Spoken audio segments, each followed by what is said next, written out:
the orange glow from the fire is reflected off of the cloud, and it's very difficult to sort of give a distance.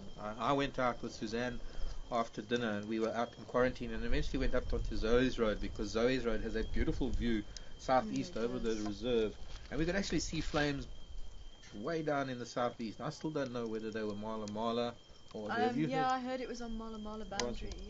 And Landalosia also. But Londo's was the couple of days before, on the Friday. There was a big fire down there. But that wasn't the lightning fire. No, that's what they said. It was also a sort of an accident. An accident? Yeah, that's what I heard. Yeah. But what I heard is just the guys fought the fire from 4 o'clock until 3 o'clock in the morning. Yeah. Well, in the heat. It was a huge fire. You have the combination of heat and the hot, dry wind and the tinted, dry material that we have on the ground now. When you get a bit of a fire burning, if the wind is blowing at 25 kilometers an hour, that fire is going to be moving at 45 kilometers an hour. The heat that precedes the fire ignites the dry material before the fire even gets there. Yeah. It's so fast. You can't outrun it. I mean, I've never understood that until I actually experienced fires over here. I was just absolutely amazed, because I've been in that situation where we've been in a vehicle and we've just had to get out of there, and the fire was literally chasing us. It was quite hair-raising. But it's always an interesting one, actually, going firefighting. It's not one you really have to think of when you're in the UK. It's intense, and I've fought fires here in the Sabi Sand all night once, where we were running out of guarri bushes. Yeah, and starting to do backburns and taking rakes with dry grass, and you take a rake and rake it through the dry grasses. Yeah, we've done that. And then light it, and then run along a road so that you can burn backwards towards the fire. Because sometimes it gets to the point where the only way to fight the fire is with fire and do backburns. Exactly, yeah. And in the past, Pat, with people with their cattle, do you know what happened in the past? I mean, how did they fight? How did they deal with fire before? They just moved their cattle just move the cattle out of the fires as quickly as they can, and they just fight it with the guarri bushes and also the backbends. It's tiring. It drains you, because you're sometimes so close to the flames. You're breathing in the smoke. Yeah. And the energy that expended just beating those flames. You don't. You really don't. Sometimes you beat it like that, and you lift it, and then you lift it behind you. So it's just very funny. Yeah. But I mean, the amazing thing is, animals do know, and they tend to get out of the way, unless there's obviously a problem with it, don't they? But they do tend to get out of there.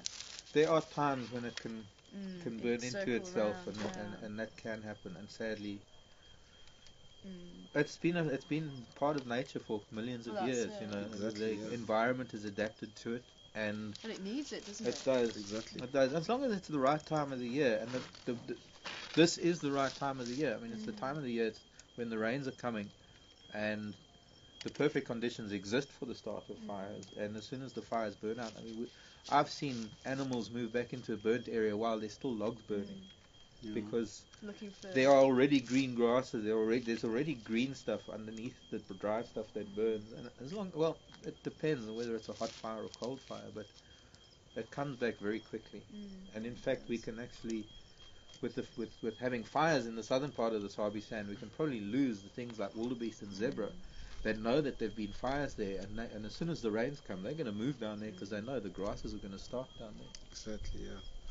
But that is quite a beautiful thing to see after a fire has been through an area, to see the green stuff come through, and certain flowers and some things that you won't even see unless there's been a fire. So that's all part and parcel of the environment. It's all part and parcel of everything.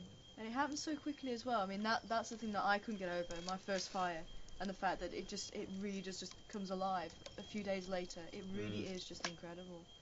Definitely something that's really shaken me. I'm sure a few people are wanting to know what that feather is now. Well, yeah, got a feather fetish. This is from a vulture carcass that I didn't find much of the bones. Found a few bones. Do you know on Central Road where Gary Cutline comes into Central Road? Oh yeah. And if you carried on, if you took Gary Cutline and went straight down towards the Milwaukee. There's a little old pan there. Oh yes, yeah. Yeah. That's where you There's found it. I found a whole bunch of feathers. Looks like a vulture was eaten there. And we've all talked about not seeing vultures being eaten. And Even just dead judging vulture. by Even dead vulture. I've Even- never seen a dead vulture. yeah. No, I've seen sadly I've Have you? seen dead vultures. But I mean I'm looking at the quill of this feather. This has been chewed. Definitely. And this is not the likes of a small genet or a, something small. This has got Induna written Yeah, all it does actually, doesn't it? got Induna written all over it. I just wonder how a predator gets hold of a vulture if it's not on a carcass or something. But anyways, yeah, this is going in my Land Rover. I needed an extra one for the left-hand side. It fits on the left, although it's a right wing feather. This is a primary, and it will go on the left, on the pillar on the left, because I've already got one on the right. I've always worn feathers in my Land Rovers wherever I've been, 20 years or more. But what will kill the vulture up in a tree when they're resting during the night? I don't know. I can't imagine something getting into the tree unless it was spooked at night. I mean, we've seen Induna do this. We've seen Mishu do that here on quarantine, well, on the open area next to the dam with the guinea fowl. They spook them at night. It's dark. The birds can't see where they can land again, and they end up crashing into bushes or crashing to the ground, and leopard grabs them. I mean, we've seen Induna take guinea fowl. We've seen him take that Egyptian goose at one time when they were fighting. But I mean, if it was just the one vulture and then maybe it had something on the ground, and if its attention was taken away, even just for a split Could second. have been. I mean, Could have all it takes is it to have its back towards the predator. Yeah. And I mean, if you found it where I'm thinking you found it, then there's quite a thick bush there. There is some, yeah. I mean, it's on the edge of the drainage line. I've got a couple of these primaries, So- and they're probably quite well spread out, the feathers. But there are also pieces of wing bone, and just the way the bones were chewed just indicates slightly larger predator than something small like a genet, which does also I take would have thought birds. a genet would have been able to take something that size, though. The vulture size. You'd be surprised what genets can take. I mean, genets they have no for sure. easy but, for them to take guinea fowl. But vulture? I mean, that looks like it's an adult as well. Yeah, It's it was an not adult. a small bird. No. But that's why I also don't think it was a genet, because of the way the bones were. I don't know if a genet would take a vulture. I just thought maybe a vulture chick, but. Yeah. And we Speaking did see of the vulture chick. Yes, we did see it. Mm. Yes. Oh, did I think it's twice as big as what it was to begin with this week. So you saw it this afternoon on the Yeah, drive? we saw it this wow. afternoon. That jackleberry is taking its time getting It its is, leaves, so it is. it's fortunate that we still get to see it. And of course, I'm going to miss all of this. I'm going to miss seeing, because I know we're going to be seeing the cats this week. I know we're probably going to have a buffalo kill within the next 10 days at least, because I'm going to be on leave. And the last couple of times I've been on leave, we've had the Machinga lines on a buffalo kill here. So I know we're going to have a wait buffalo for you. kill. No, They will. They'll wait for you this Okay. time. They will. You're going to have the leopards coming out. And you'll probably be seeing Floppy Ear with the cubs. Yeah, that'll be great. Yeah. I'm not so sure. I think she might be hiding them for a week or so. Okay, as long as she hides them until the 1st of November, then she can bring it. Then we can find them No, again. because then I'm going on leave. Same with Karuna too. When are you due? Me? I'm not due. That's how rumors spread. 9 months, Pat. 9 months. Plus. Yeah, plus 10 years. Definitely. Yeah, I come back and Tara goes. Okay, so in 2 weeks' time. Yeah, so it's a bit of a tough one for you, because you've got 2 weeks of Tara, and then when I come back, it's 2 weeks of just you and me. Sorry, dude. It's gonna be But grafting. we'll cope. Yeah. We'll cope. Yeah. No, it will be fine. Yeah. Well, used to it. Yes, And it looks like the fire's getting ready to cook something tonight. We're going to be cooking on the fire tonight. Usual Sunday night bride dinner. Yeah, I can smell it already. good. Good. Even through my blocked nose. Even if there's no meat on it yet. Yeah. Yeah. Looking forward to it. I think there's something moving around in the back here as well. I don't Could know be if you that guys- elephant. While you were out and while you weren't here, there was an elephant at the back here. I think it I was heard, our yeah. friend. I had him this morning. He was up on Zoe's Road. He Yeah. has a hole in his right ear, and he was down at Gary Dam this afternoon. He's right here. Mm. Because when I went No, out right. to Hoodspray the other day, there were 3 huge bulls, and they just crossed that top end just near the gate, heading straight west. So they crossed Triple M, and I was with Ryan, and there's that one big bull. He's got a big hole in his left ear.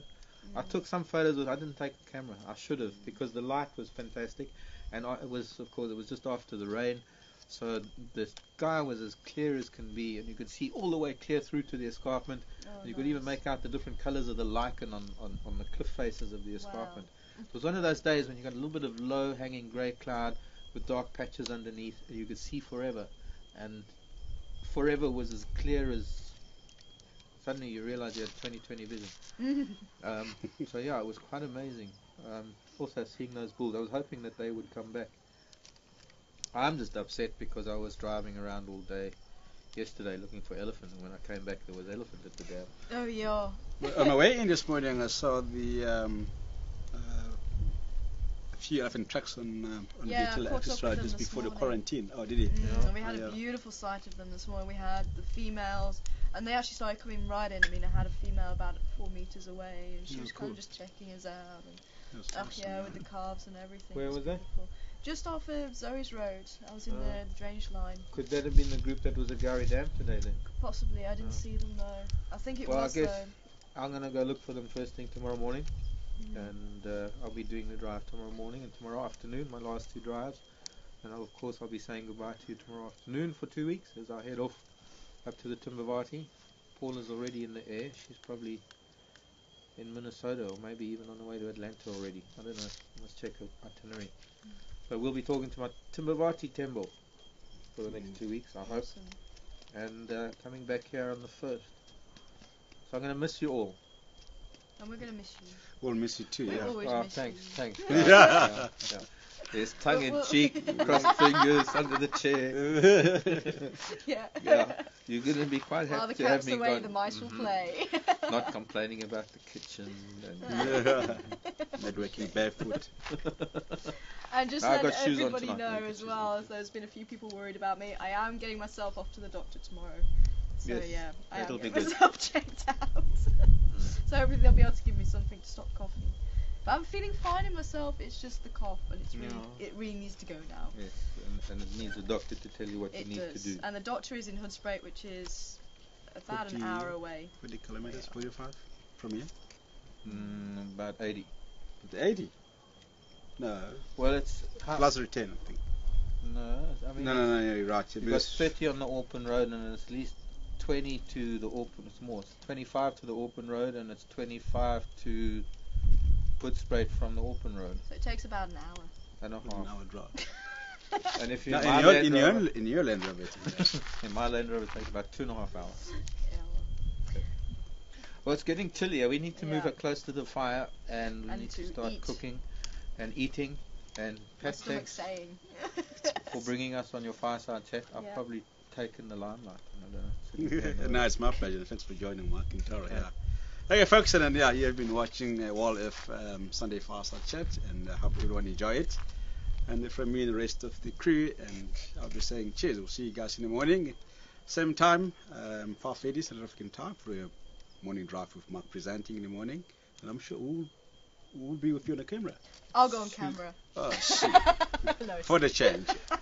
And a second drive, and guests, stay tuned, and we'll see you in the morning. Have a good day. Ciao, bye. Bye.